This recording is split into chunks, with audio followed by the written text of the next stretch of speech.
Welcome to Wild West Chronicle, your front row seat to the untamed lands where legends are born and stories of courage, betrayal, and adventure ride with the wind. From dusty trails to hidden towns, from outlaws to heroes, every tale carries the spirit of the West. Strap in, keep your eyes sharp, and let the journey unfold. Take your time to hit that like button and subscribe for more tales from the Wild West. And don't forget, drop a comment below telling me where you're watching from and what time it is in your part of the world. Your engagement helps this channel grow and brings more stories to life. Let's get back to the story now. Calla Thorne pressed her trembling fingers against the bullet hole in her father's chest, watching his blood seep between her knuckles like spilled wine on Sunday tablecloth. The desert wind howled through the shattered window of their ranch house, carrying with it the acrid smell of gunpowder and the distant thunder of retreating horses. Her father's eyes, once sharp as a hawk's, now glazed with the fog of approaching death, fixed on her face with an urgency that made her ribs feel too tight for her lungs. 3 men had come at sunset, their faces hidden behind red bandanas, demanding something her father swore he didn't have. But Calla had seen the truth flicker across his weathered face just before the first shot rang out. He was lying to protect her. The ranch stretched silent around them now, empty as a church on Monday morning. Her younger brother Ezra lay unconscious near the fireplace, a purple bruise blooming across his temple where one of the men had struck him with a rifle butt. The grandfather clock in the corner continued its patient ticking, each second marking the distance between her father's labored breaths. Calla was 17 years old, small for her age, with hands more accustomed to mending fence wire than holding dying men. Yet here she knelt in the spreading pool of her father's life, the weight of his secret pressing down on her shoulders like 1,000 pounds of Colorado stone. Outside, the last light of day painted the mountains the color of fresh bruises. Her father's lips moved, forming words that barely rose above a whisper. Calla leaned close, her dark braid falling forward to sweep across his chest, and caught fragments of his confession like pieces of a shattered mirror. Map, hidden, beneath, floorboard, bedroom, gold, enough to rebuild. Trust no one. His calloused hand, the same hand that taught her to ride, to shoot, to read the weather in the color of morning clouds, now gripped her wrist with fading strength. His eyes begged her to understand something bigger than the words he could still force past his lips. Then came the final instruction, delivered with the last breath he would ever draw in this world. Burn it if they come back. The silence after his death felt heavier than sound. Calla sat frozen, still holding her father's hand as it grew cold in hers, feeling the weight of 17 years of trust and protection transform an instant into responsibility and terrible knowledge. She had always been her father's shadow, following him to the ranch, learning the business of cattle and land and water rights, while her mother had died bringing Ezra into the world 5 years ago. Now both parents were gone, and the only inheritance they'd left was a secret that had already cost one life. The blood on her hands was still warm, but her father's skin had taken on the waxy pallor of marble. Ezra stirred near the fireplace, groaning as consciousness returned. Calla rose on shaking legs, her knees protesting after kneeling so long on the hard wooden floor. She moved to her brother, checking the wound on his head with fingers that trembled despite her efforts to steady them. He would live. But the innocent boy who had laughed at breakfast this morning was gone forever, replaced by someone who would remember this night for as long as blood pumped through his veins. Through the broken window, the first stars began to pierce the darkening sky, and somewhere in the distance, a coyote's howl rose and fell like a question without an answer. Calla looked toward her father's bedroom door, knowing that beneath those floorboards lay either their salvation or their doom, and that the men who had murdered her father would return for it before the week was out. Dawn broke over the Thorn Ranch like a promise that couldn't be kept. Calla had spent the night alternating between sitting vigil over her father's body, now covered with the quilt her mother had sewn during her final pregnancy, and checking on Ezra, who drifted in and out of fevered sleep. She had not gone to her father's bedroom. The map waited beneath those floorboards like a coiled snake, and some superstitious part of her believed that as long as she didn't look at it, didn't touch it, she could still pretend her father had died for nothing, that the men in red bandanas had made a terrible mistake. But morning light has a way of burning through comfortable lies, and as the sun climbed higher, painting the blood on the floor the color of rust, Calla knew she could not avoid her inheritance any longer. She had buried people before. This was ranching country, where death came as regularly as the seasons. But never alone, never without the rituals and rhythms of community to guide her through the motions. Their nearest neighbors, the Pritchard family, lived 7 miles east, and the town of Silver Peak lay 12 miles north along a road that turned to soup when it rained. She could ride to fetch help, leave Ezra alone, risk the men returning while she was gone. Or she could stay, bury her father in the family plot behind the house where her mother already rested beneath a simple wooden cross, and face whatever truth lay hidden beneath those bedroom floorboards. The choice felt impossible, but doing nothing felt worse. Ezra woke properly near mid-morning, his eyes clear enough to remember and then to weep. Calla held him the way their mother used to hold her when thunderstorms rolled down from the mountains, rocking slightly, making no promises that everything would be all right, because they both knew such promises were lies now. He was 12 years old, rail-thin and quick with numbers, the kind of boy better suited for keeping ledgers and punching cattle. Their father had been teaching him the business side of ranching, preparing him for a future that had evaporated with 3 gunshots. When Ezra finally pulled away, his face blotchy and swollen, he asked the question Calla had been dreading. What did they want? And because she could not lie to him, not after what they had survived together, she told him about their father's whispered words, about the map, about the gold. The news hit Ezra like a physical blow. His mouth opened and closed silently, a fish drowning in air, before words finally came tumbling out in a rush. He revealed that their father had been acting strange for weeks, riding out alone to the far corners of their property, returning after dark with dirt under his fingernails and a haunted look in his eyes. Twice, Ezra had seen him burning papers in the wood stove in the middle of summer heat, feeding the flames with what looked like old letters or documents. Once, he had caught their father standing in the bedroom with several floorboards pried up, staring down into the darkness beneath the house with an expression that Ezra described as hungry and frightened all at once. But when Ezra had asked what he was doing, their father had simply replaced the boards and told him to forget what he'd seen. So the secret had been growing for weeks, maybe longer, taking root in their father's heart like a poisonous plant. Calla felt a hot flash of anger toward the dead man lying beneath her mother's quilt. Anger at his secrecy, at his decision to shoulder this burden alone, at his failure to prepare them for the violence that secret would bring to their door. But beneath the anger ran a deeper current of grief and understanding.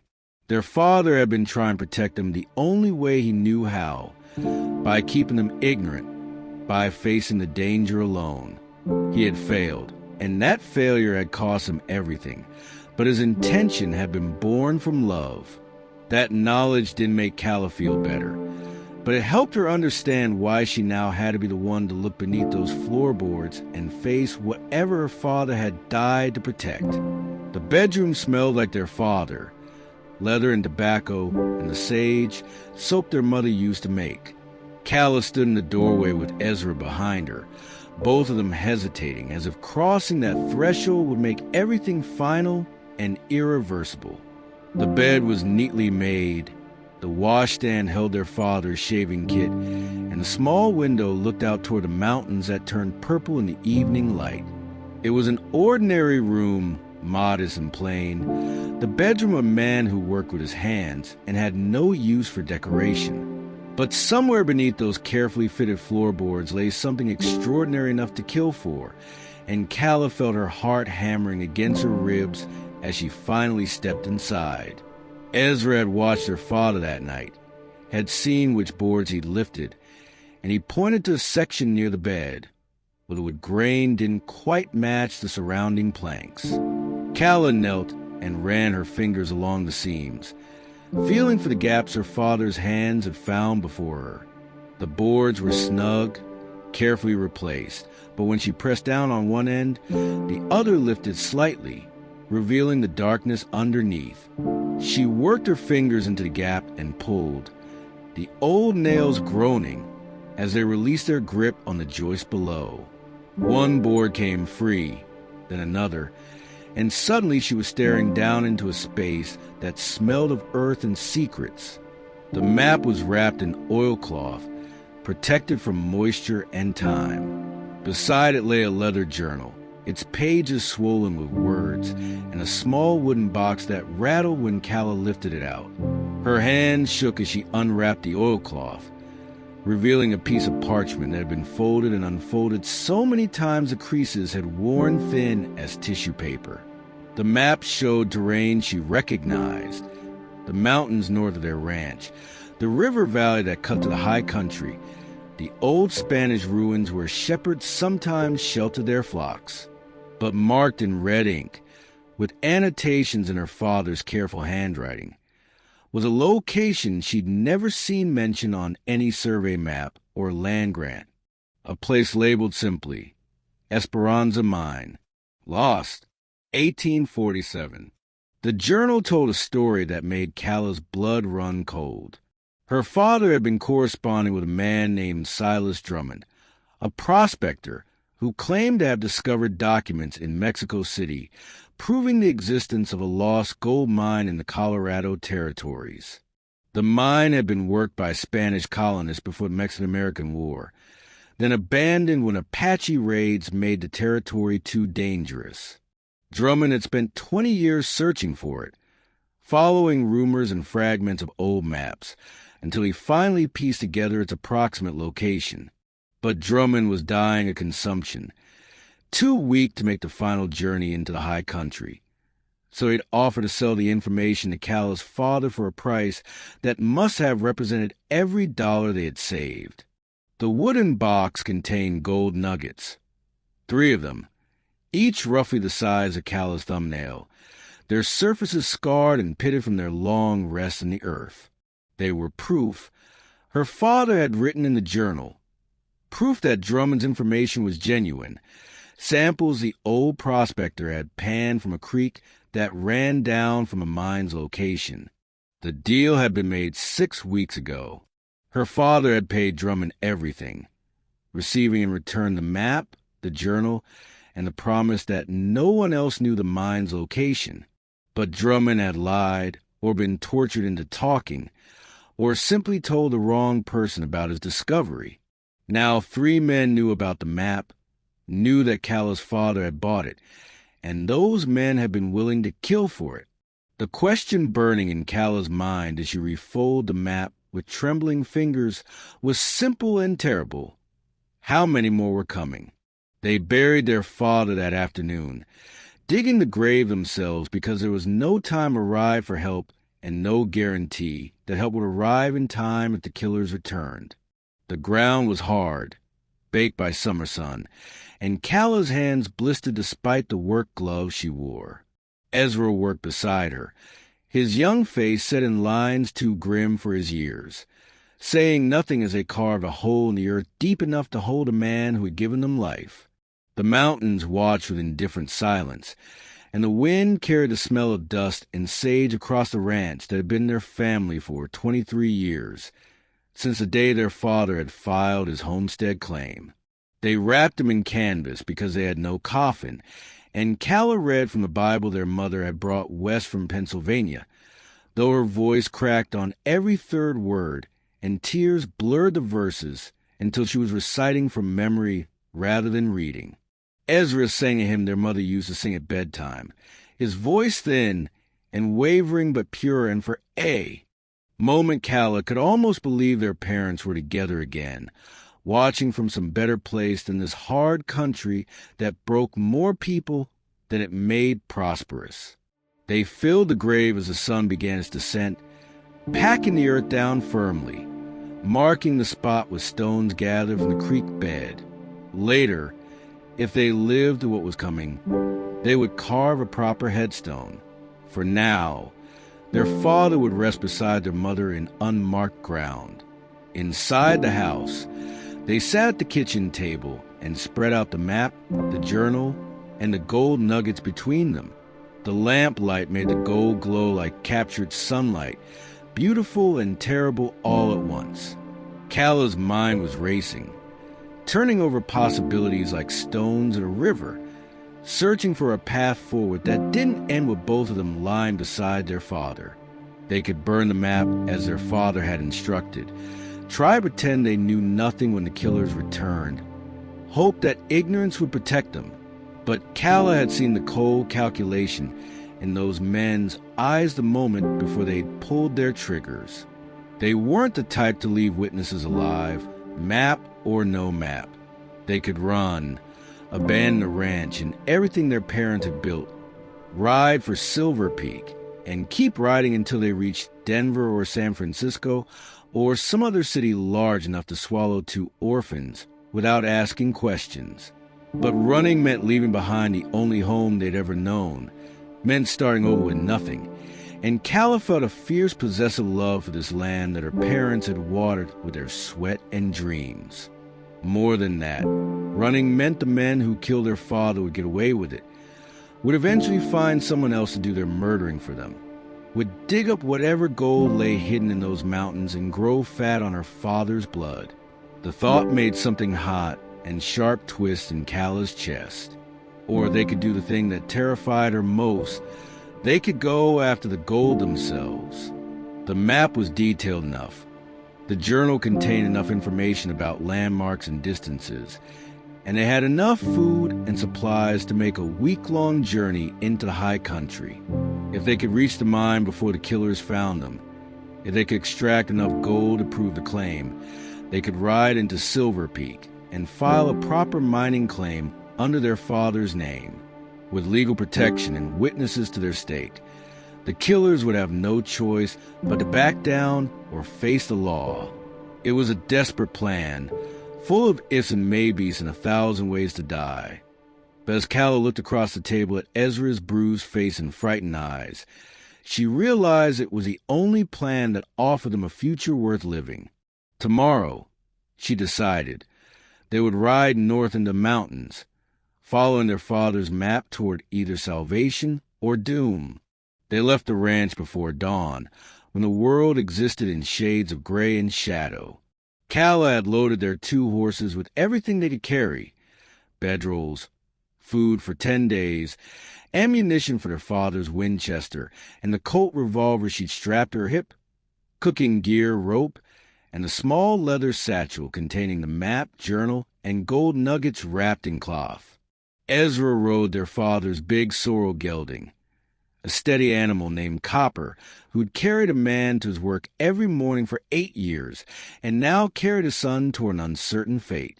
Calla took her own mare, a quick-footed paint named Dancer, who could navigate rough mountain trails with the sure-footedness of a mountain goat. The ranch fell away behind them as they rode north, following the creek that ran down from the high country. Calla had locked the house as best she could, knowing it wouldn't stop determined men, but needing to perform the ritual anyway, needing to believe they might return someday to find it waiting unchanged. She had written a letter and left it with their only valuable possession, her mother's wedding ring, hidden in a tin can buried beneath the hearthstone. The letter explained everything: the men in red bandanas, the map, where they were going and why. If they didn't return within 2 weeks, anyone who found the letter would at least know what had happened to the Thorn children. The terrain grew rougher as they climbed, the creek trail giving way to game paths that switched back through stands of pine and aspen. Calla had hunted these lower slopes with her father, but they were now pushing beyond familiar territory into country she knew only from surveying trips and cattle roundups. The map showed them following the creek to its source, then crossing a ridge into the next valley where the old Esperanza mine supposedly waited, hidden in a box canyon that the Spanish had chosen specifically because it could be easily defended and easily concealed. According to her father's journal, Silas Drummond estimated the journey would take 4 days of hard riding. By midday, they had covered 10 miles, and Calla called a halt to rest the horses and eat cold biscuits left over from yesterday's baking. They sat on a fallen log overlooking the valley below, where their ranch appeared as a tiny collection of buildings beside the silver thread of creek. From this height, it looked peaceful, almost toy-like, and Calla felt a sharp pang of longing for the life they'd left behind. The simple routines of feeding animals and mending fences, the quiet evenings reading by lamplight, the certainty that tomorrow would resemble today. That life was gone now, burned away like morning mist, replaced by this wild gamble they were making with their lives as the stakes. Ezra surprised her by pulling out a small book from his saddlebag, their father's journal, which Calla had meant to leave hidden at the ranch. He'd taken it without asking. He explained quietly, because he wanted to know more about the man who'd made this choice for them, wanted to understand what his father had been thinking during those final weeks. As they rode through the afternoon, Ezra read passages aloud, and Calla heard her father's voice in the careful words, heard his excitement as Drummond's information began to make sense, heard his fear as he realized the danger he was courting. The journal revealed a man wrestling with an impossible choice. Let his children face slow poverty as the ranch failed and debts mounted, or risk everything on a desperate chance to secure their future. He had chosen risk, and it had killed him, but Calla couldn't quite bring herself to say he'd chosen wrong.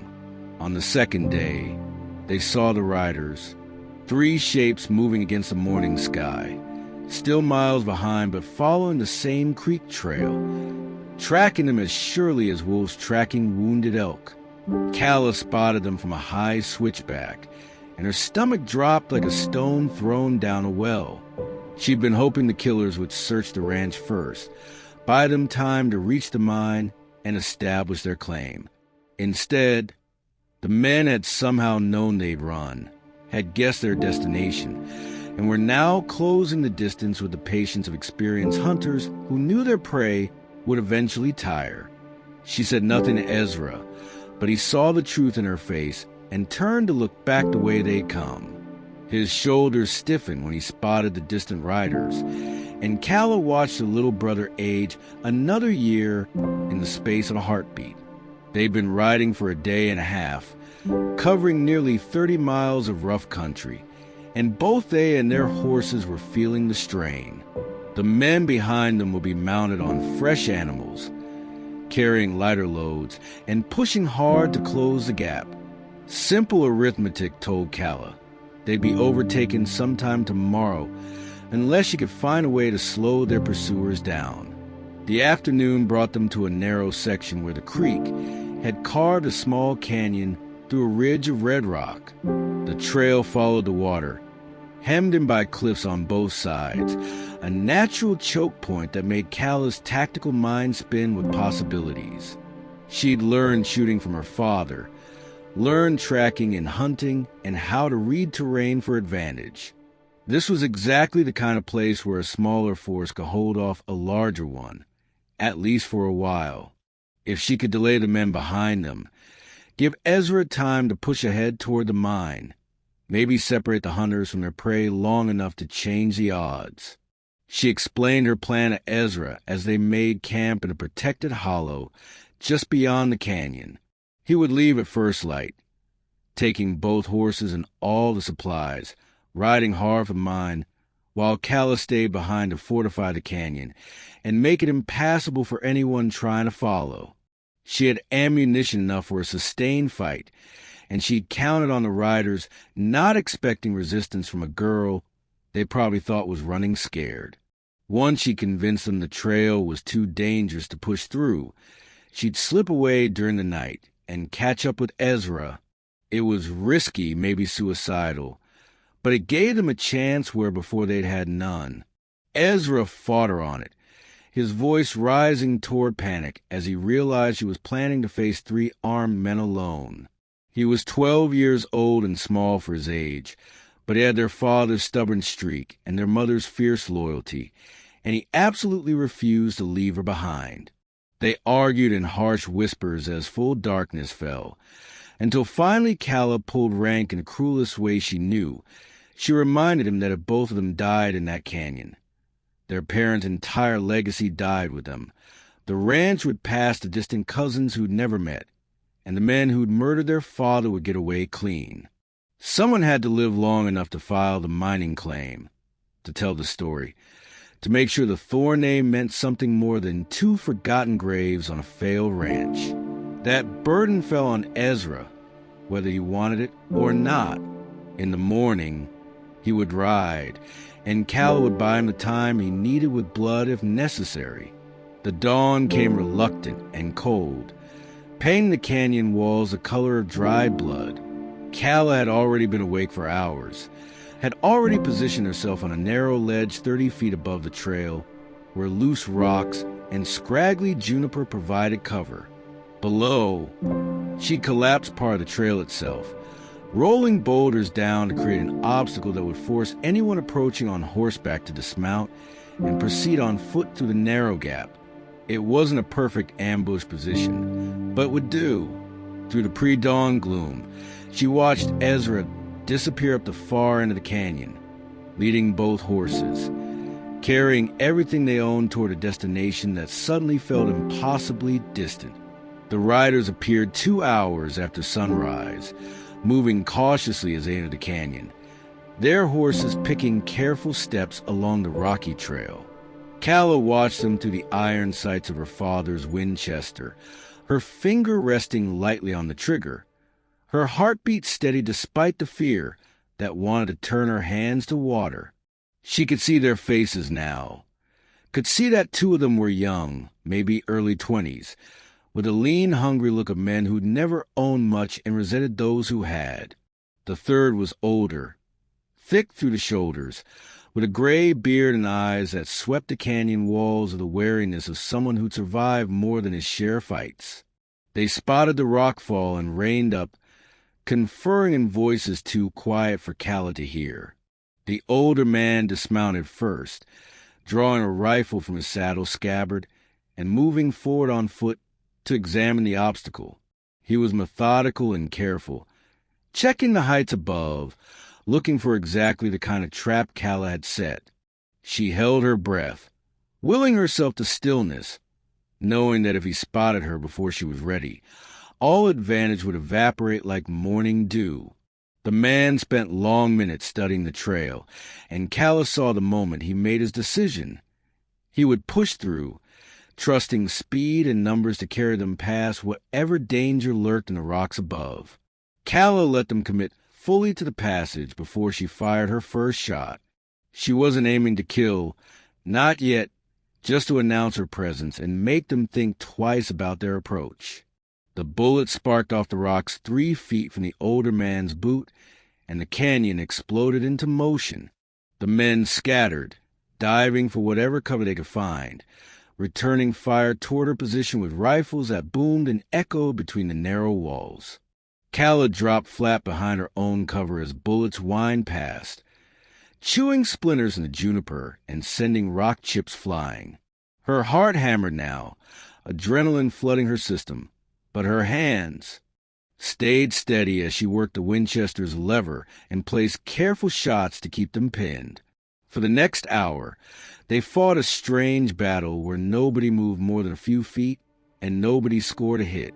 Calla had the high ground and better cover, but she was outnumbered and outgunned, and eventually her ammunition would run low. The men below knew it too, and they settled into a patient rhythm, taking turns firing to keep her pinned, while conserving their bullets for when she tried to withdraw. The sun climbed higher, turning the canyon into an oven, and Calla felt sweat running down her spine, plastering her shirt to her skin. She bought Ezra 4 hours, maybe 5 if she could hold out longer, but she was beginning to understand that her plan to slip away in the night had been optimistic at best. These men were professionals, and they'd learned her position. When she tried to move, they'd be ready. The canyon that had seemed like such an advantage was starting to feel like a trap she'd sprung on herself. By afternoon, Calla's water was gone. Her ammunition was running dangerously low, and the men below had worked their way close enough that she could hear them talking in low voices between shots. The older man was directing the other two, sending them spreading along the canyon floor, probing for angles that would let them flank her position. She'd killed one of their horses with a lucky shot during the early fighting, not out of cruelty but out of necessity, needing to show them she was serious about making this passage as expensive as possible. The dead animal lay sprawled across the trail like a grotesque monument to stubbornness, and she could see the anger that sparked in the men's movements. The younger two made their move as the sun began its descent, using the angle of the light to hide their approach as they scrambled up the canyon wall 50 yards from Calla's position. She spotted them too late, managed one shot that sent them diving for cover, but couldn't prevent them gaining the heights above her. Now she was caught between the older man below and the younger ones above, and simple geometry told her she couldn't watch both directions at once. She had perhaps 10 shots left, no water, no food, and no way to retreat without exposing herself to crossfire. In short, she was finished, and everyone in the canyon knew it. The older man called up to her then, his voice carrying easily in the still air. He was reasonable, almost friendly, explaining that she fought well, but the fight was over, that she should come down and talk like civilized people, that nobody else needed to die today. His name was John Brackett, he said, and he wasn't interested in killing children. He was interested in that map her father had bought, and if she just handed over peaceful-like, they could all go their separate ways with no hard feelings. Calla listened to his reasonable words and remembered her father's blood spreading across the floor, remembered the casual way one of these men had clubbed Ezra unconscious, and she knew with absolute certainty that Brackett was lying through his teeth. She called back that she didn't have the map, that her brother had taken it, and was already halfway to Silver Peak, that killing her would gain them nothing but a murder charge if she failed to return. It was a thin bluff, transparent as window glass, but it was the only card she had left to play. Brackett was quiet for a long moment, and Calla could almost hear him thinking, weighing possibilities, calculating odds. When he spoke again, the friendliness had leaked from his voice like water from a cracked canteen. He gave her one chance to come down, hands empty, ready to answer questions about where her brother was headed. She had 60 seconds to decide.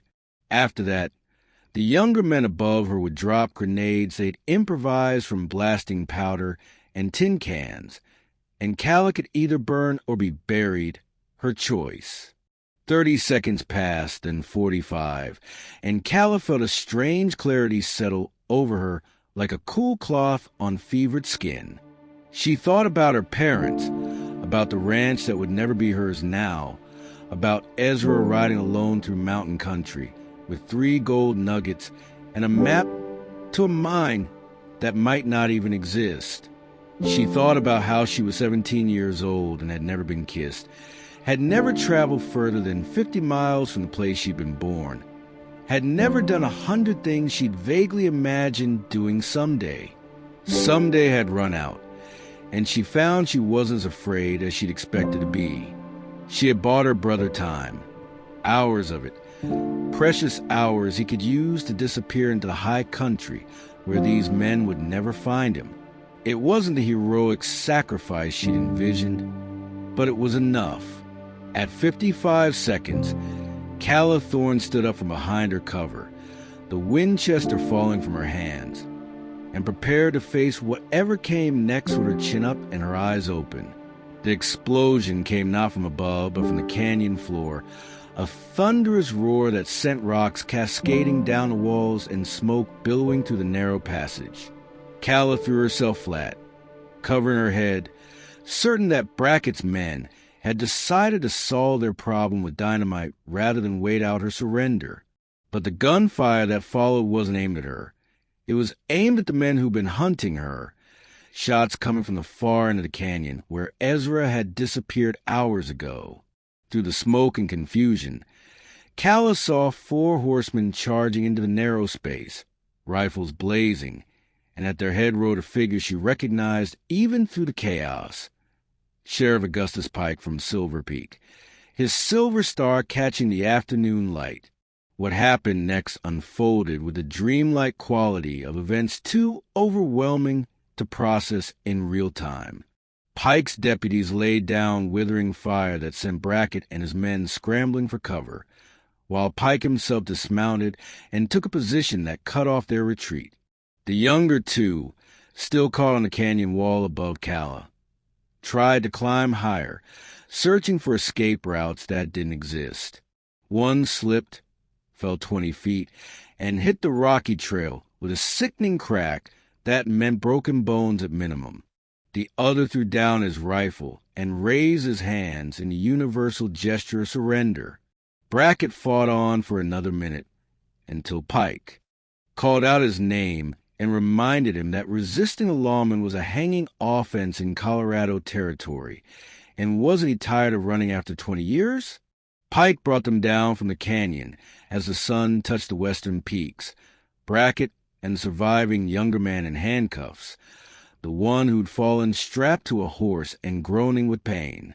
Calla descended on shaking legs, her knees threatening to give out with every step, the aftermath of adrenaline making her feel hollow and strange. Pike caught her when she stumbled on the final descent, his weathered face creasing with concern. He was perhaps 50 years old, built like a fence post, with eyes that had seen the worst of frontier violence, and still somehow maintained a spark of fundamental decency. He brought water, and Calla drank like someone rescued from a week in the desert, gulping until Pike gently pulled the canteen away and reminded her that too much too fast would make her sick. The explanation came in fragments as they rode back up the canyon. Ezra had reached an old prospector's cabin on the second evening, found a man named Tobias Crane, who'd been working claims in these mountains for 30 years. Crane had listened to Ezra's story, had recognized Silas Drummond's name from the old days, and had immediately offered a ride with the boy to Silver Peak, while his partner stayed with the horses and gear. They'd covered the distance in record time, arriving at Pike's office just after midnight, and the sheriff had roused his deputies and ridden back toward the mountains before dawn. They'd met Ezra coming back toward the canyon, unable to abandon his sister, and Pike had sent him on toward the mine location with Crane, while the lawmen dealt with the situation Calla had created. Now, as night fell over the mountains and they made camp in protected meadow, Pike told Calla what he knew about John Brackett. The man had been a Pinkerton agent once, before going rogue and hiring out his muscle for mining interests who played rough with competitors. He'd killed at least 6 men that Pike knew about, and probably more that couldn't be proven. He'd been tracking Silas Drummond for years, knowing the old prospector was sitting on valuable information, and when Drummond finally sold a map to Calla's father, Brackett had extracted the buyer's identity through methods Pike didn't detail, but Calla could imagine. The attack on the ranch had been meant to look like a robbery, but Brackett had made a critical mistake. He'd left witnesses alive, and witnesses made bad situations into hanging offenses. Tomorrow they'd ride for Silver Peak, and Brackett would face justice for murder, while Calla would testify and then decide whether she wanted to follow her brother into the high country or let the whole mad dream of gold die with her father. Calla chose the mountains. After 2 days in Silver Peak, giving her statement to the territorial judge, watching Brackett and his surviving partner locked in cells that smelled of despair and bad decisions, she collected supplies and rode back into the high country, following directions Pike provided from Ezra's account. Tobias Crane met her at his cabin, a grizzled man with kind eyes who befriended Ezra and seemed to have adopted them both through some unspoken code of mountain hospitality. He guided her up through terrain that grew progressively wilder, following the map's directions to a box canyon so well hidden that Calla rode past it twice before Crane pointed out the narrow entrance concealed behind a fold in the rock. The canyon opened into a perfect natural fortress. 3 walls of sheer cliff and 1 narrow entrance that could be defended by a single rifleman. A spring bubbled from the base of the northern wall, feeding a small pool of clear water before spilling out through a crack in the rocks. Aspen grew thick along the canyon floor, their leaves turning gold with the approach of autumn, and the air smelled of pine and cold stone. Near the western wall, almost invisible under 30 years of fallen branches and accumulated debris, stood the entrance to the Esperanza mine, a dark opening in the rock face that seemed to breathe out cold air that tasted of minerals and earth and secrets buried for nearly 80 years. Ezra emerged from the mine entrance as Calla dismounted, and she barely recognized him. In the week since she'd last seen him, he'd shed some invisible weight, stood straighter, moved with a confidence that hadn't been there before. His hands were dirty, his clothes stained with rock dust and mud, but his eyes burned with excitement that made him look more alive than he'd ever appeared working the ranch. He grabbed her in a fierce hug that knocked the breath from her lungs, and Calla realized how close she'd come to never seeing him again, how thin the margin had been between this moment and 2 graves on a failed ranch. They held each other in the afternoon sunlight, while Crane tactfully busied himself with the horses, giving the siblings their reunion in private. Inside the mine, Ezra showed her what their father had died for. The main tunnel ran back into mountain for 100 feet, shored up with timbers that had somehow survived the decades without collapsing. Side passages branched off at intervals, and everywhere Calla looked, she saw the evidence of systematic extraction, tool marks on the walls, or cart rails still visible under accumulated dust. Even an old windlass mechanism near a vertical shaft that dropped down into darkness. But it was a final chamber that stole her breath, a natural cavern the Spanish miners had opened up into a cathedral-like space where veins of quartz ran to the walls like frozen lightning, and embedded in that quartz, catching the light of their lanterns with warm fire, ran seams of gold so rich that even Calla's untrained eye could see the fortune waiting to be extracted. Ezra had spent the week with Crane learning the basics of assaying and extraction, and together they confirmed what Silas Drummond had promised. This was a major find, the kind of deposit that could run for years, producing wealth that would make the Thorn name synonymous with success instead of tragedy. The Spanish had barely scratched the surface before abandoning it, and in the intervening decades, the mountain had kept its secret perfectly. Now it belonged to them, to the children of a man who'd gambled everything on a dying. Prospectors whispered promise. Calla ran her fingers along the gold-veined quartz and felt the weight of her father's choice settle differently on her shoulders. Not as burden now, but as inheritance, as vindication, as proof that sometimes desperate gambles paid off in ways that justified the terrible cost. They spent 3 more weeks in the canyon, working with Crane to establish their claim properly, extracting enough sample ore to prove the mine's value, and preparing the documentation they'd need to file with the Territorial Land Office. Crane taught them the fundamentals of mining law, explained water rights and claim boundaries, and helped them plan a strategy for developing the mine that wouldn't attract the kind of violent attention that had killed their father. They would need investors eventually, would need machinery and labor and expertise they didn't possess.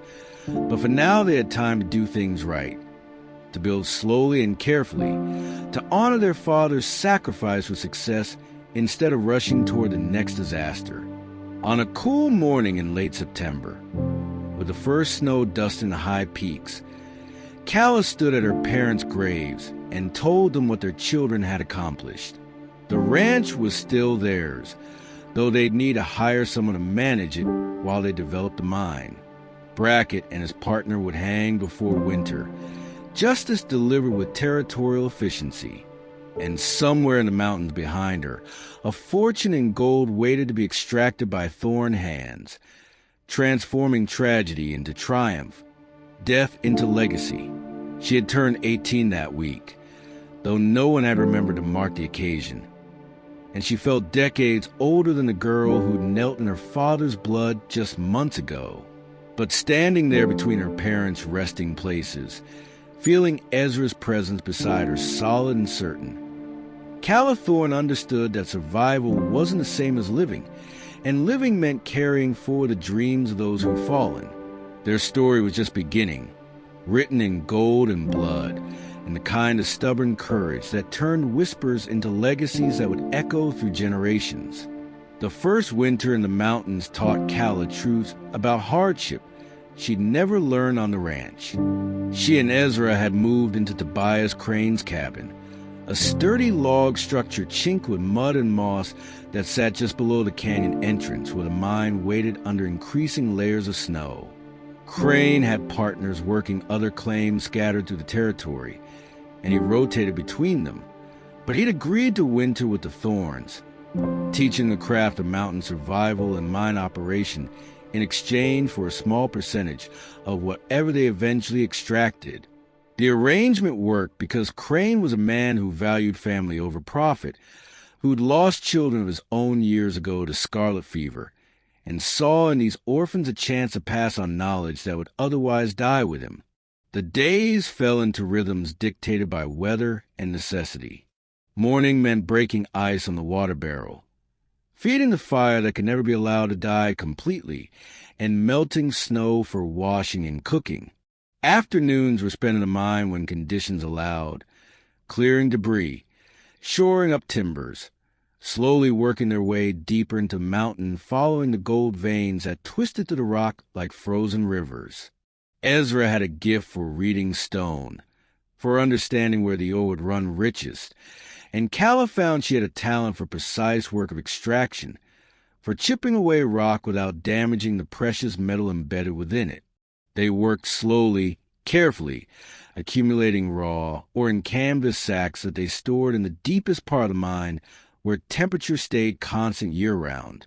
Evenings brought the three of them together around the cabin's iron stove, where Crane told stories of the old days when these mountains had crawled with prospectors chasing dreams of easy wealth. Most had gone home broke or stayed here buried, he explained, because finding gold was one thing, and extracting it profitably was another entirely. The Esperanza mine was rare, a genuine strike rather than wishful thinking. But even genuine strikes could bankrupt their owners if developed poorly. Crane taught them to think in terms of years, not months, to resist the temptation to rush, to understand that sustainable wealth came from careful planning and disciplined extraction. The gold wasn't going anywhere. It had waited 80 years and would wait as long as necessary for them to do things right. The isolation affected Ezra differently than Calla. Her brother thrived in the mountains, growing stronger as he learned to handle pick and shovel, growing more confident as, the saying, skills improved, growing into a version of himself that ranch life had never allowed. He talked about engineering, about studying metallurgy and geology, about becoming the kind of expert who could develop mines scientifically rather than through luck and brute force. Calla encouraged him, seeing in his dreams the kind of future their father would have wanted for them. But she herself felt the winter's weight pressing down like a physical force. felt the absence of human voices and community and the ordinary commerce of towns and neighbors. She missed things she'd never thought she valued. Church socials, the general store's gossip, the simple pleasure of seeing familiar faces. The mind was their salvation, but it was also a kind of beautiful prison that demanded everything while offering only the cold comfort of security.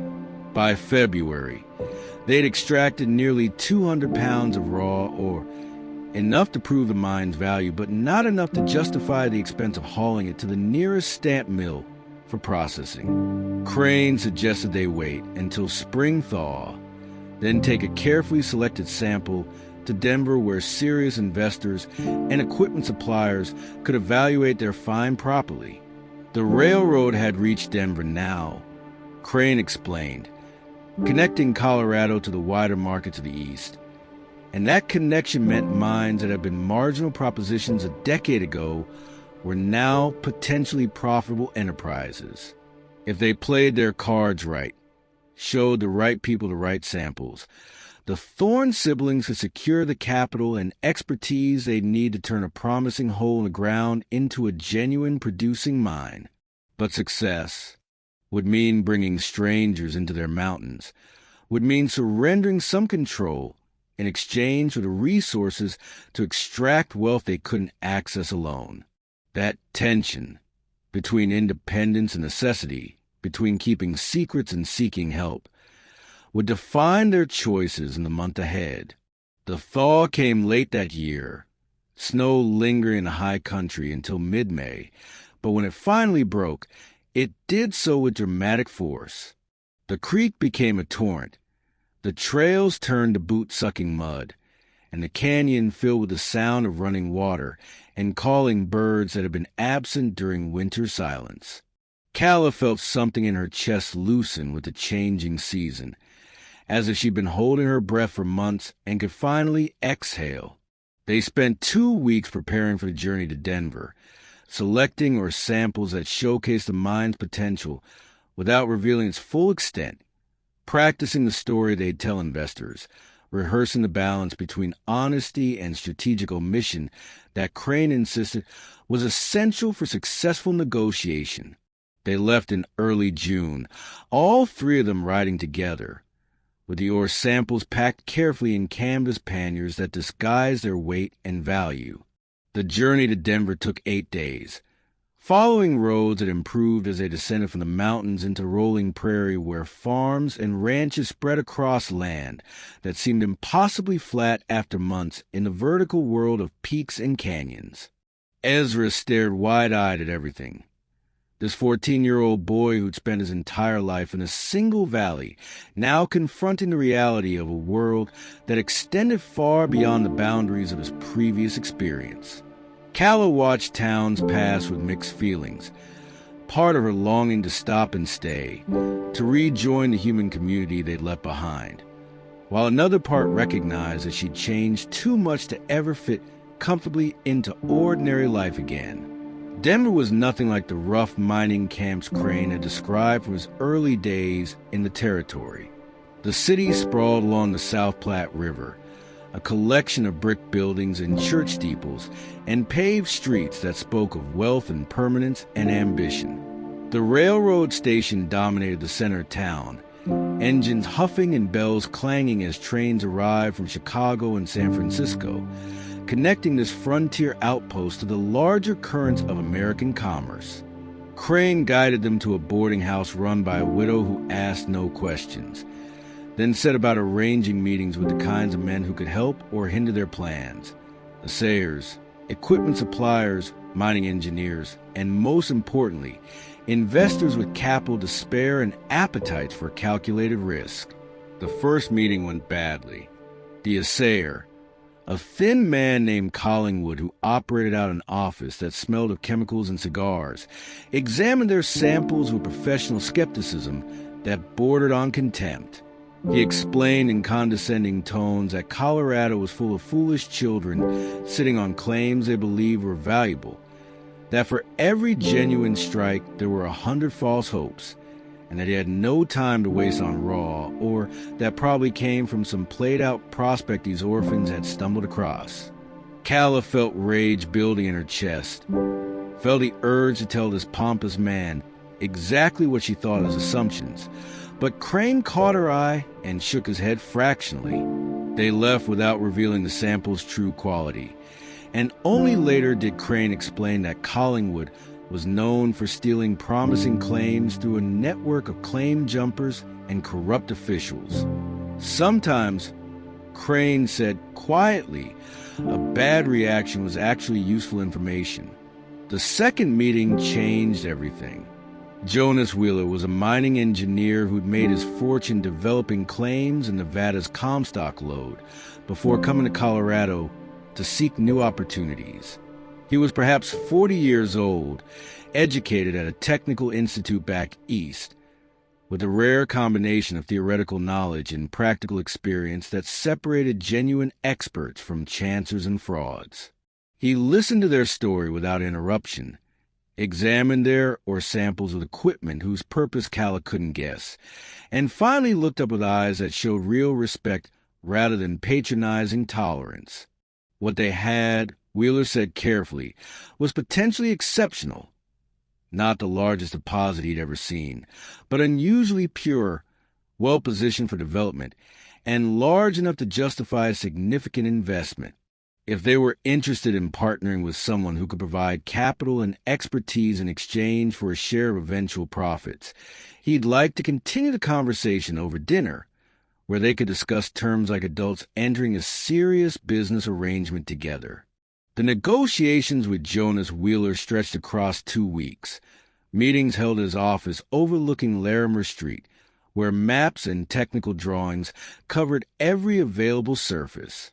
Wheeler was methodical and scrupulously honest, explaining every aspect of mine development from surveying to extraction to processing, showing him exactly where money would be spent and why, making clear that fortunes were won or lost in the details that most prospectors ignored until it was too late.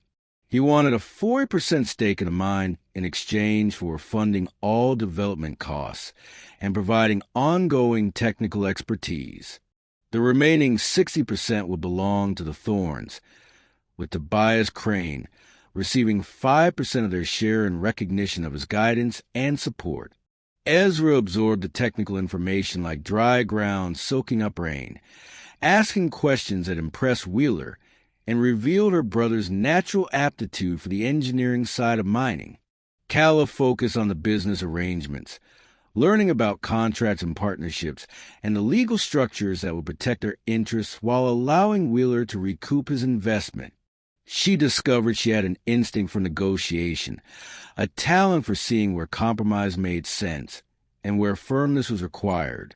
Together, the siblings made a formidable team, and Wheeler seemed to recognize and respect that dynamic, treating them as genuine partners rather than children to be managed or manipulated.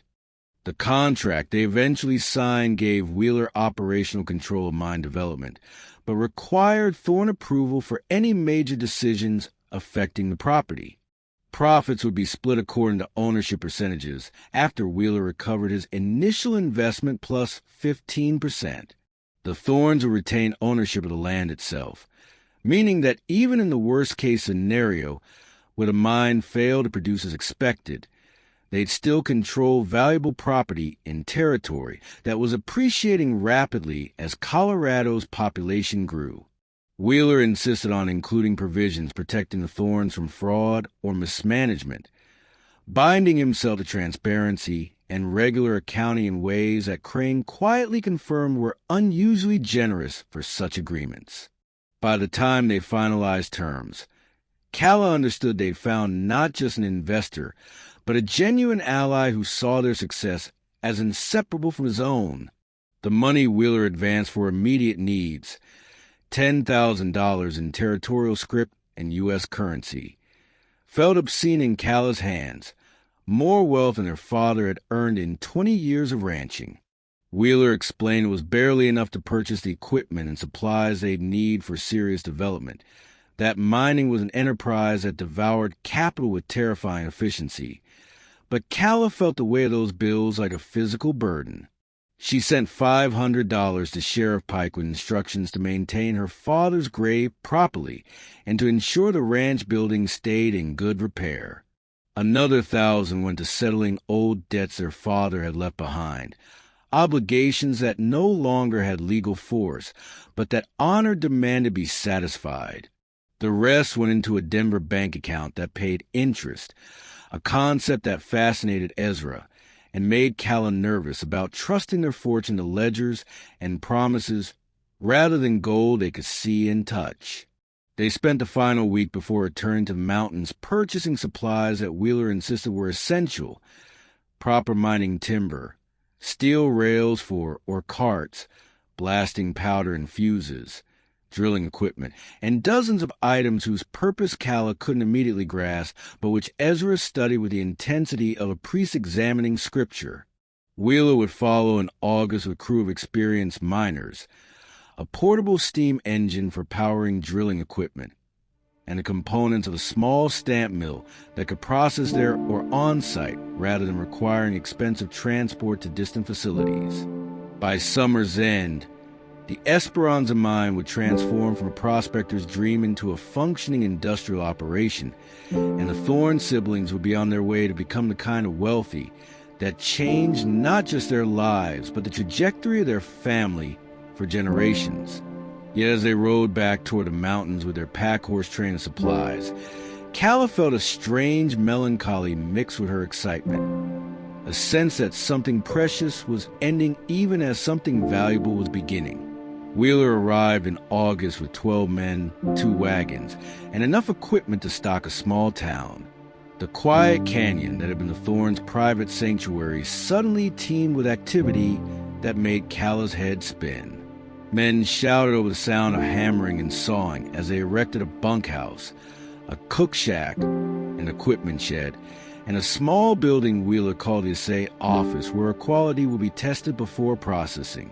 The portable steam engine, a magnificent brass and steel contraption that weighed more than 2 horses, required a full day just to position at the mine entrance where it would power the drilling equipment and hoists that would expand their operation deeper into the mountain. The miners themselves were a rough mix of nationalities and backgrounds.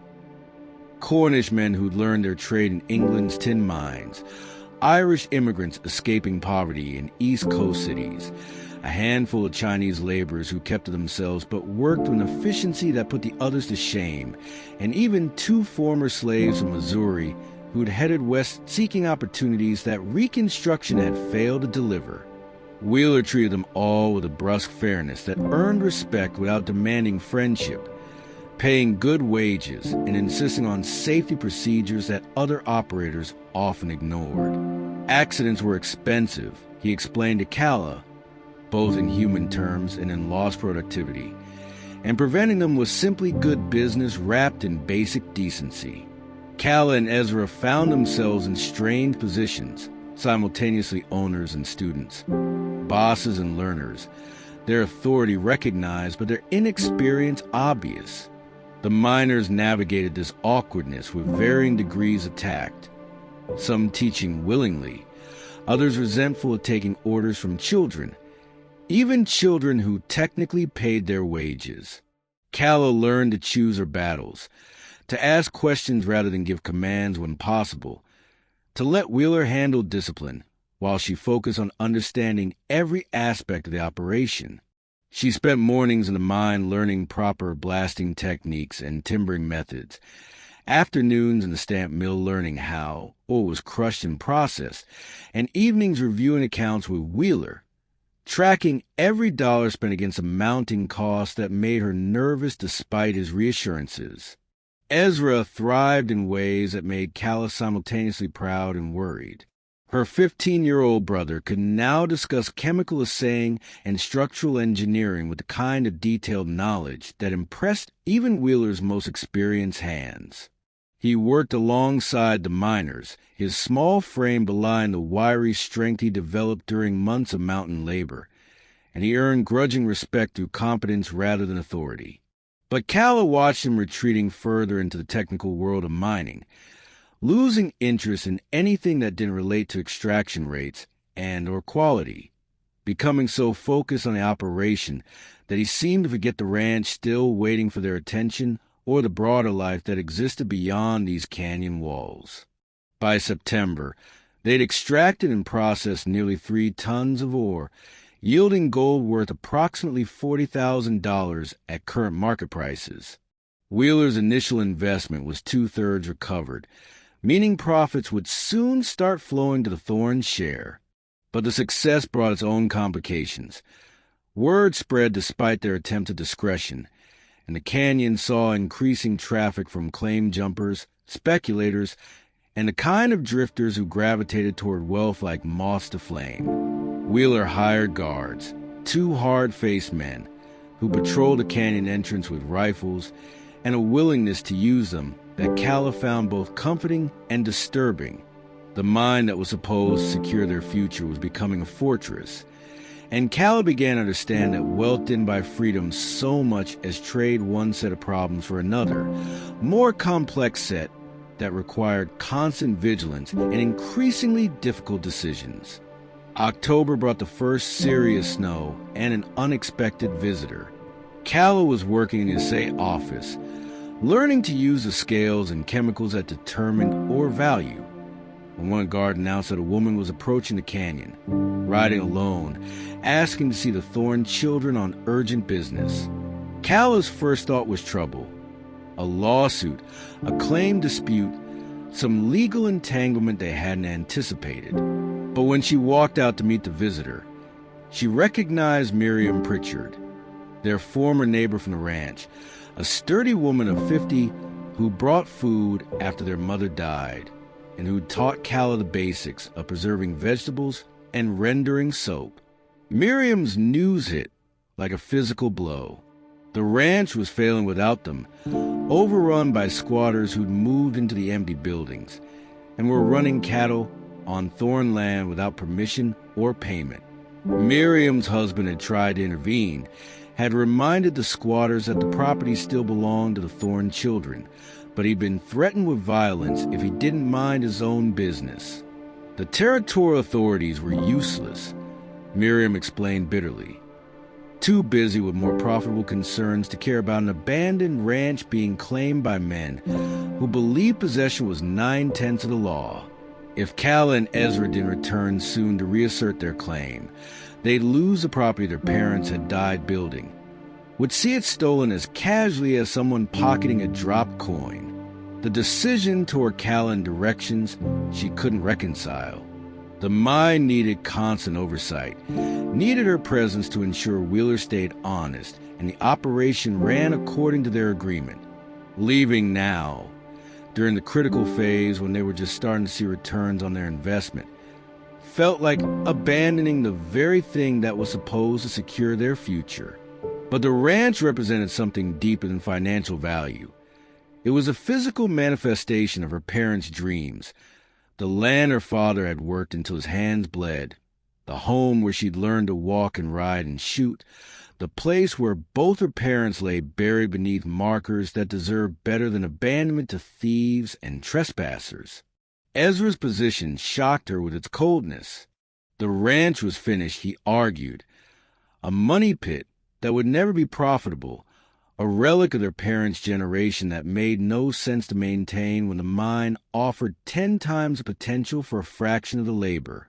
Let the squatters have it, he said, and use the freed-up capital to invest in the mine's expansion.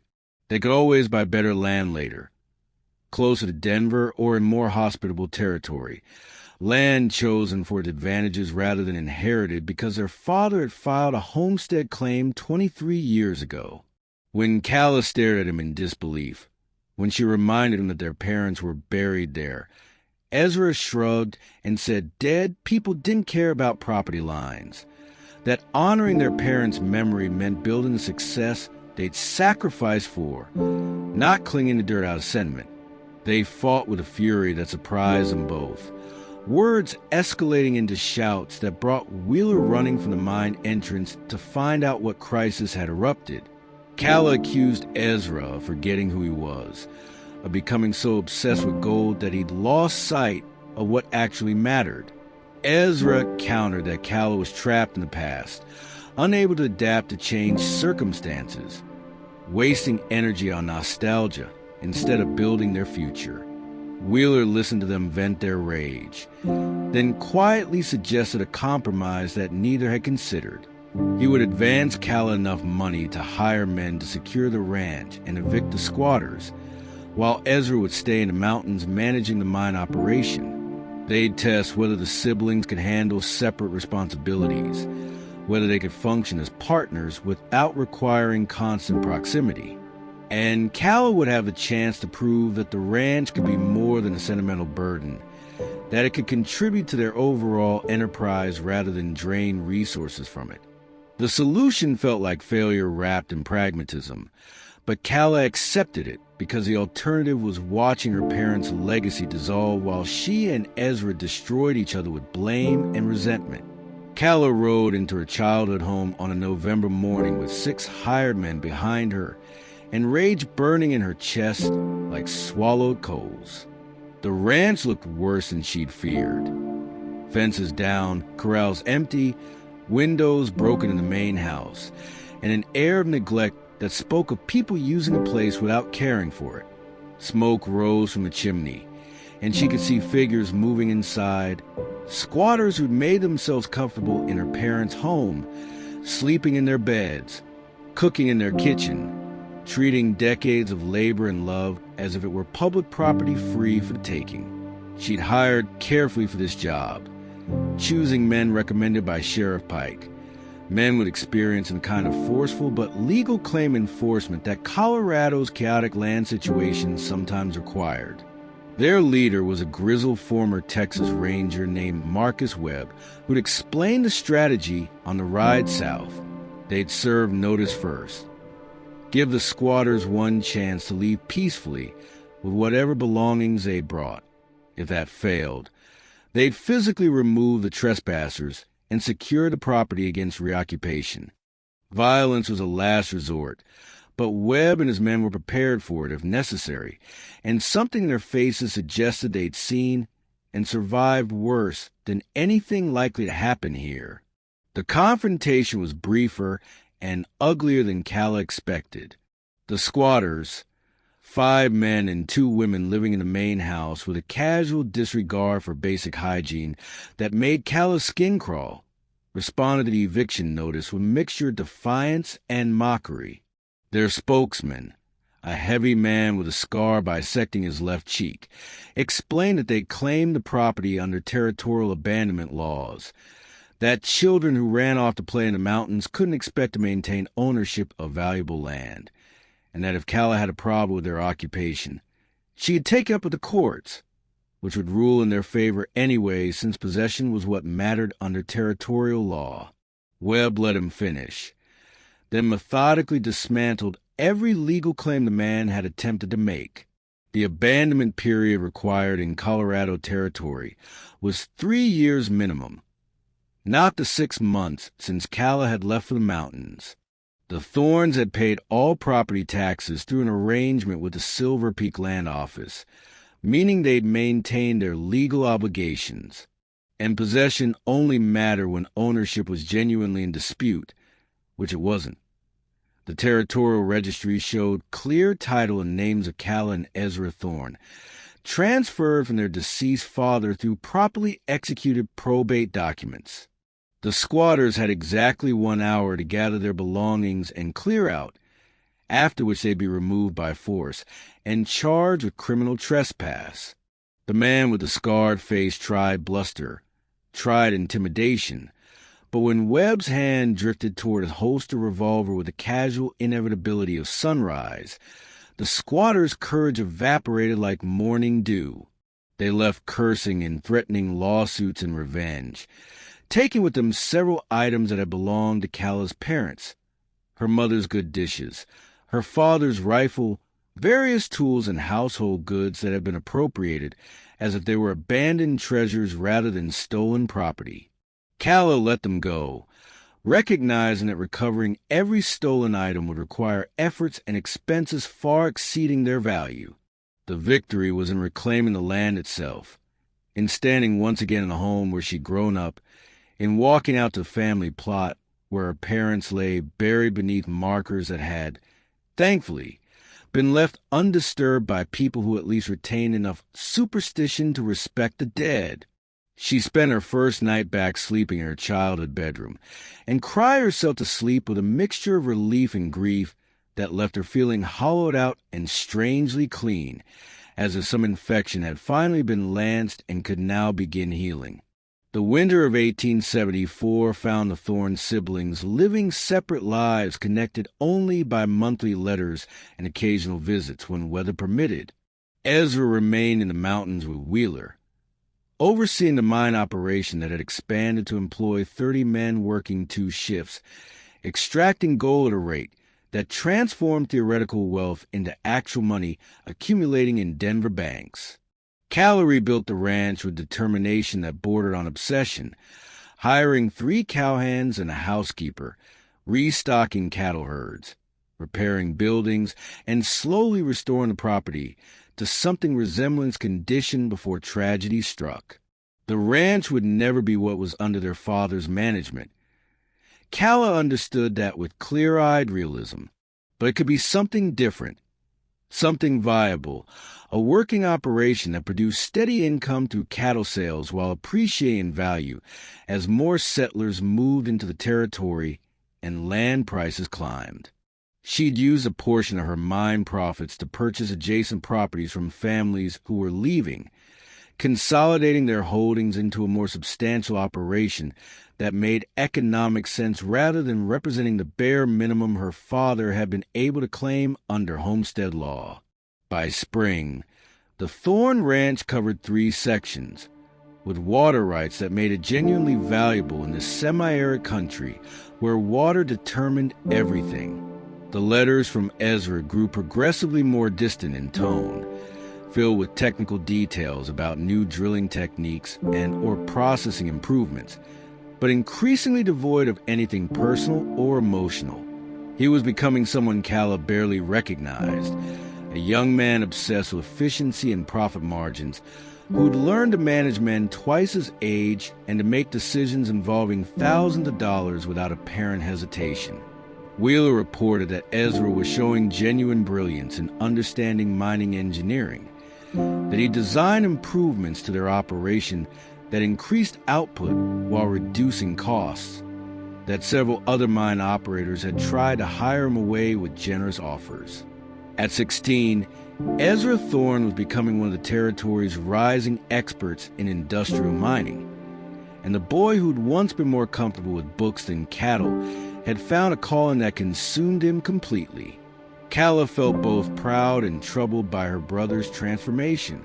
She was 19 now, managing a substantial operation with competence that had earned respect from the cowhands and neighboring ranchers who'd initially doubted her ability. She'd learned to hire and fire, to negotiate with cattle buyers, to read weather patterns and market conditions, to make the 1,000 small decisions that separated successful operations from failures. But success fell hollow without someone to share it with, and she found herself increasingly lonely despite the constant presence of employees and neighbors. The mine had taken Ezra from her, as surely as death had taken their parents, and the wealth they'd fought so hard to secure was building walls between them that she didn't know how to tear down. In May, she received a letter that changed the calculus of their partnership. Wheeler wanted to expand operations significantly, investing in equipment that would allow them to follow the gold veins deeper into the mountain, potentially doubling or tripling their output. But the expansion would require substantial capital, either borrowing against the mine's value, which Wheeler advised against given the volatility of mining operations, or selling a portion of the ranch to raise funds without incurring debt. Ezra had apparently already agreed to the expansion in principle, but Wheeler insisted on Calla's approval before proceeding since the ranch was jointly owned property. The letter explained the opportunity and risks with Wheeler's characteristic thoroughness, but the subtext was clear. Ezra believed the ranch should be sacrificed to feed the mind's growth, that the choice between past and future should be obvious to anyone thinking clearly. Calla rode into the mountains in early June to confront her brother face to face, refusing to make a decision of this magnitude through letters that couldn't capture the nuance and emotion of what they were really discussing.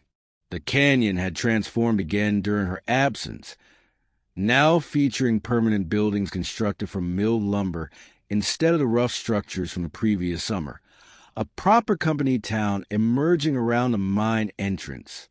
The operation ran with industrial precision, or carts traveling on rails into and out of the mountain, the stamp mill pounding away with mechanical rhythm, men working in organized crews that rotated with clock-like regularity.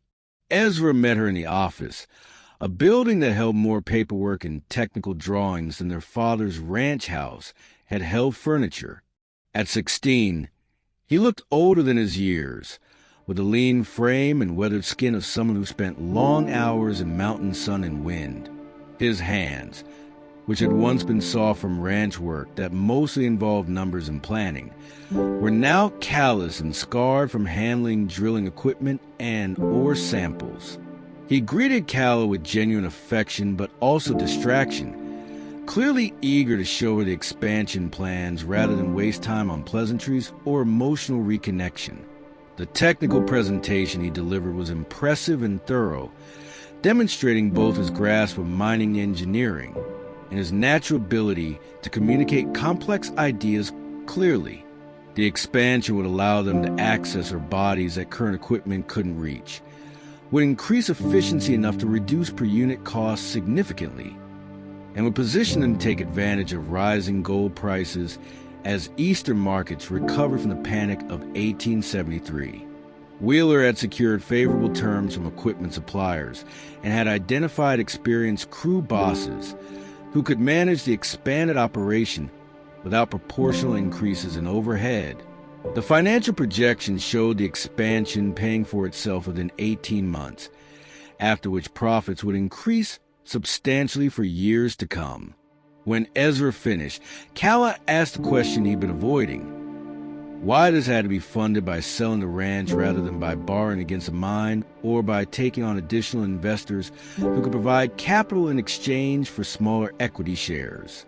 Ezra's answer revealed the core of their diverging philosophies.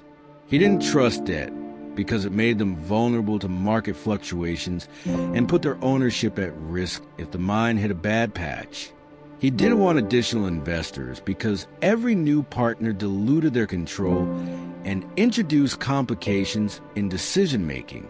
But mostly, he explained with painful honesty, he wanted to see whether Calla was committed to their real future or still clinging to sentiment disguised as business sense. The ranch represented their past, he argued, the limited dreams of parents who'd never imagined the kind of wealth their children could achieve. The mine was their future, the foundation for building genuine dynasty-level wealth that could influence territory politics and business for generations. Keeping both was possible, he conceded, but it meant accepting slower growth and missed opportunities, meant choosing comfort over ambition.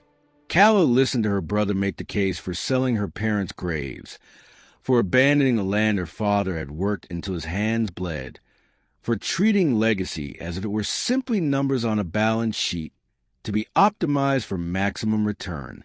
She listened and felt a terrible clarity settle over her like cold water, understanding finally that she and Ezra wanted fundamentally different things from the wealth they'd stumbled into through tragedy and luck. She wanted stability, wanted roots, wanted a place in the world that couldn't be reduced to profit margins and expansion opportunities. Ezra wanted growth, wanted to build something big enough that the Thorn name would mean something beyond a lucky strike in the mountains, wanted to escape the limitations that had defined their parents' generation. Neither vision was wrong, but they were incompatible, and try to force them together would destroy both the partnership and what remained of their relationship. So Calla made the choice that had been inevitable since the day they'd split up to pursue separate paths. She proposed they divide their holdings, each taking full ownership of what they've been managing, severing the partnership that had started as sibling solidarity but had become a source of tension neither could resolve while tied to the other's decisions. The legal work required for dividing their holdings took most of the summer, complicated by the fact that both properties were jointly owned, and separating them required agreements that would hold up under territorial law and eventual statehood. Wheeler recommended a lawyer named Catherine Frost, one of the few female attorneys practicing in Colorado Territory, who specialized in property law and had a reputation for protecting clients from the predatory contracts that were common in mining country. Frost was perhaps 35, sharp-featured and sharper-minded, with a direct manner that cut through emotional complications to focus on practical outcomes that would protect both siblings. The division they ultimately structured was more complex than simple ownership transfer. Calla would take full title to the ranch, including all livestock, equipment, and water rights, valued at approximately $70,000 based on recent comparable sales. Ezra would take full ownership of the mine, including all equipment and buildings, valued at approximately $200,000 based on production history and ore reserves. To balance the unequal values, Ezra would pay Calla $65,000 over 5 years, essentially buying out her share of the mine while she maintained her ranch independently. The arrangement included provisions protecting each from the other's debts, ensuring that if one operation failed catastrophically, it wouldn't drag down the other. Most importantly, it included a clause that Frost insisted on, a right of first refusal if either sibling ever decided to sell their property, giving them the chance to keep the holdings in family hands even if circumstances changed. The day they signed the final documents in Catherine Frost's Denver office, Calla felt an unexpected mix of relief and profound sadness.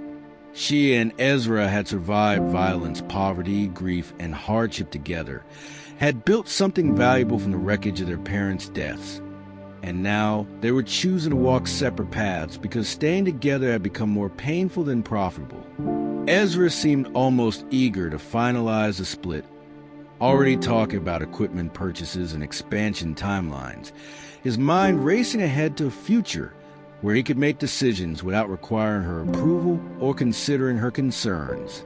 For him, the division represented freedom to pursue his vision without compromise. For Calla, it felt like losing the last connection to brothers she'd once known, watching him disappear into ambition, the way their father had disappeared into the earth. They spent one final evening together at the boarding house where they'd stayed during their first visit to Denver, back when everything had seemed possible and their partnership had felt like strength rather than obligation. Over dinner, they tried to talk about things other than business. Childhood memories, stories about their parents, speculation about what their lives might have been like if tragedy hadn't forced them to grow up so fast. But the conversation kept circling back to practical matters, to questions about timing and logistics, because the emotional truth of what they were doing was too painful to address directly. They were choosing fortune over family, success over sibling bond, and while both could justify the decision with sound reasoning, neither could quite escape the feeling that they were betraying something important that their parents had died hoping to protect. In the morning, Ezra rode back to the mountains with Wheeler, already discussing plans that no longer required Calla's input or approval. Calla stayed in Denver an extra day, meeting with Catherine Frost to discuss strategies for managing and growing a ranch without the mine's resources to fall back on. Frost was blunt in her assessment. Calla was now a 19-year-old woman with substantial property and no male relative to shield her from the predatory attention that wealth attracted to unattached females in frontier territories. She would face marriage proposals from fortune hunters, business propositions from men who assumed she could be easily manipulated, and social pressure to behave in ways considered appropriate for women of her new economic class. Frost's advice was simple and hard. Trust no one completely.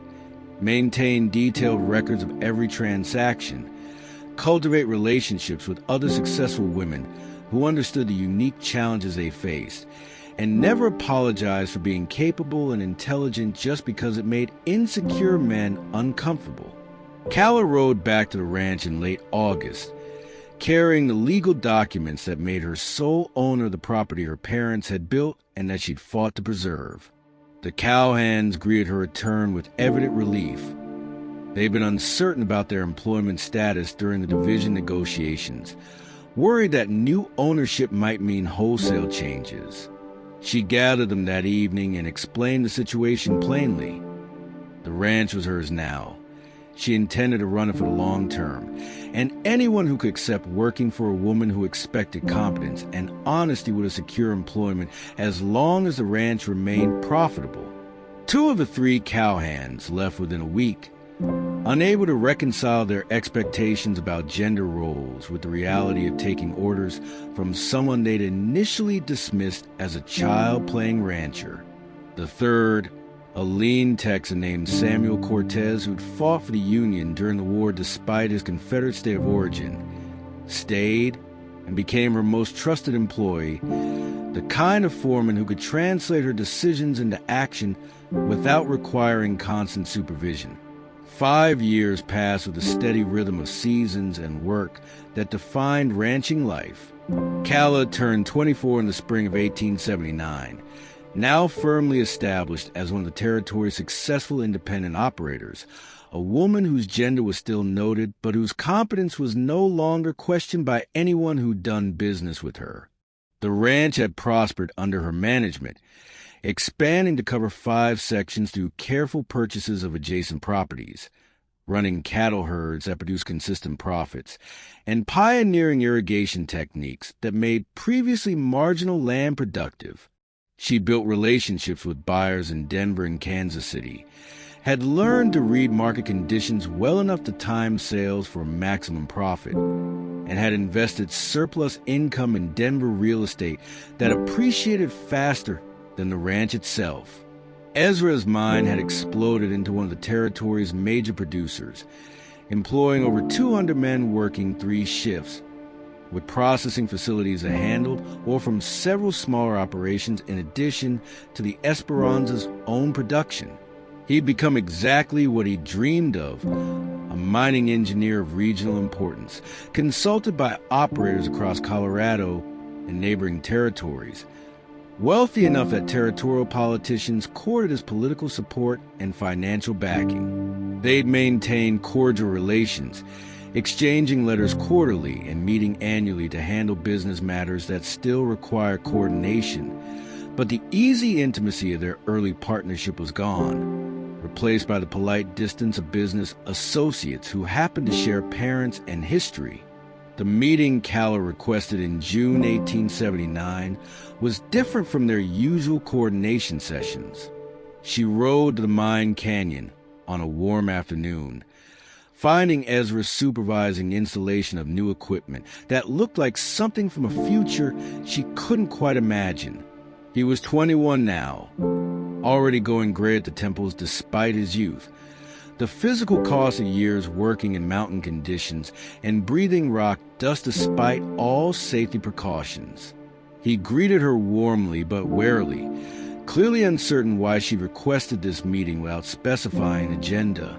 She'd come to propose something that had been forming in her mind for months, a memorial to their parents that would transcend the private markers in the family plot. She wanted to endow a school in Silver Peak, a proper institution that would serve ranching and mining families whose children currently receive sporadic education or none at all. The school would be named for their parents, Thomas and Eleanor Thorne, and would teach practical skills alongside traditional academics, preparing students for the realities of frontier life while giving them tools to imagine futures beyond mere survival. The endowment would come from both of them.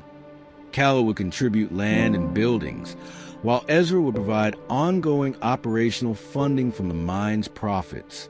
It would be expensive, perhaps $50,000 to establish properly and several thousand annually to maintain, but it would create something lasting that honored their parents better than any gravestone could.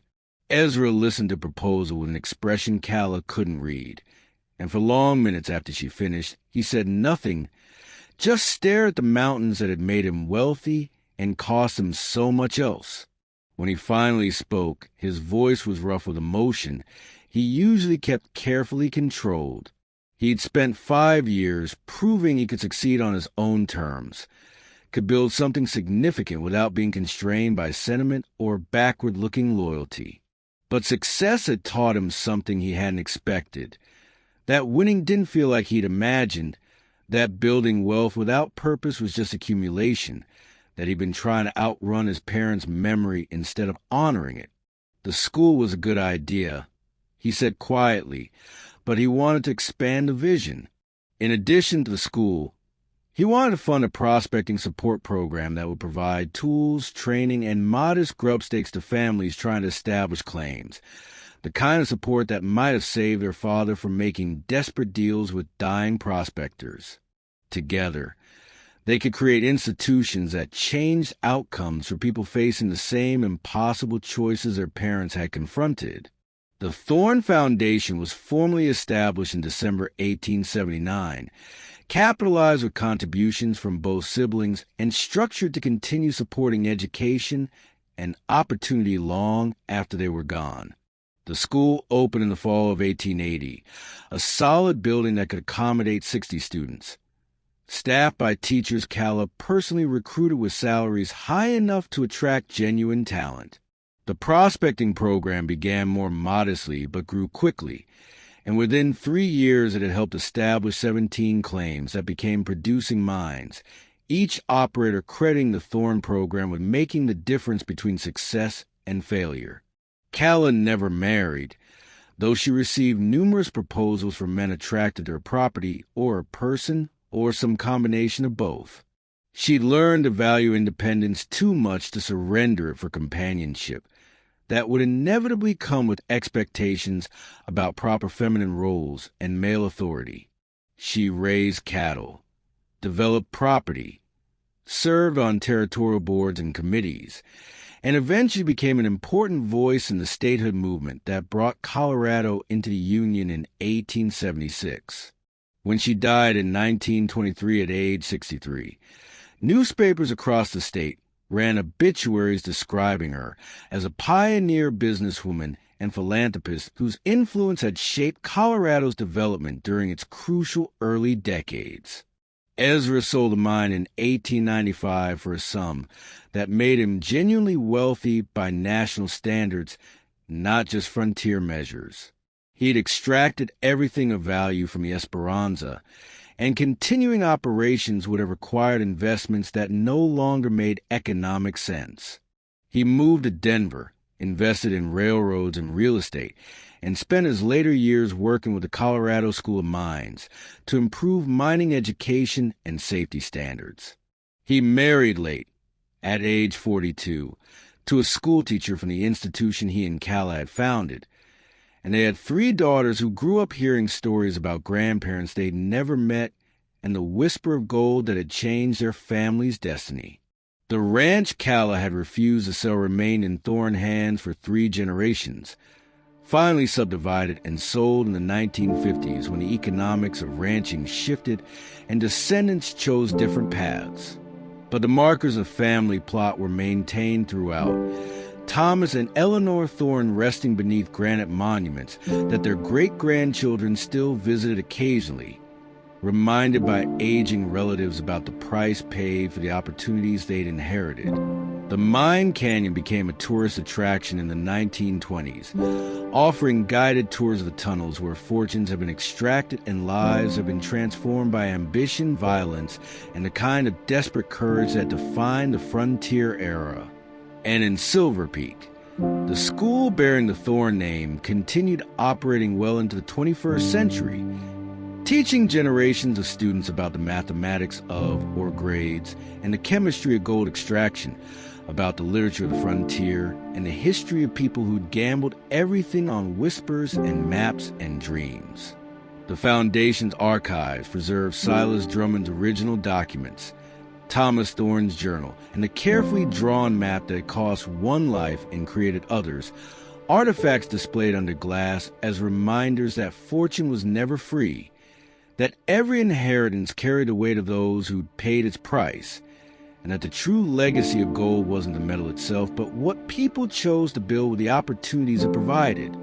Calla's final entry in her own journal, written 2 weeks before her death, reflected on the journey that had begun with her father's blood on her hands and ended with institutions bearing her parents' names scattered across a state they'd never imagined.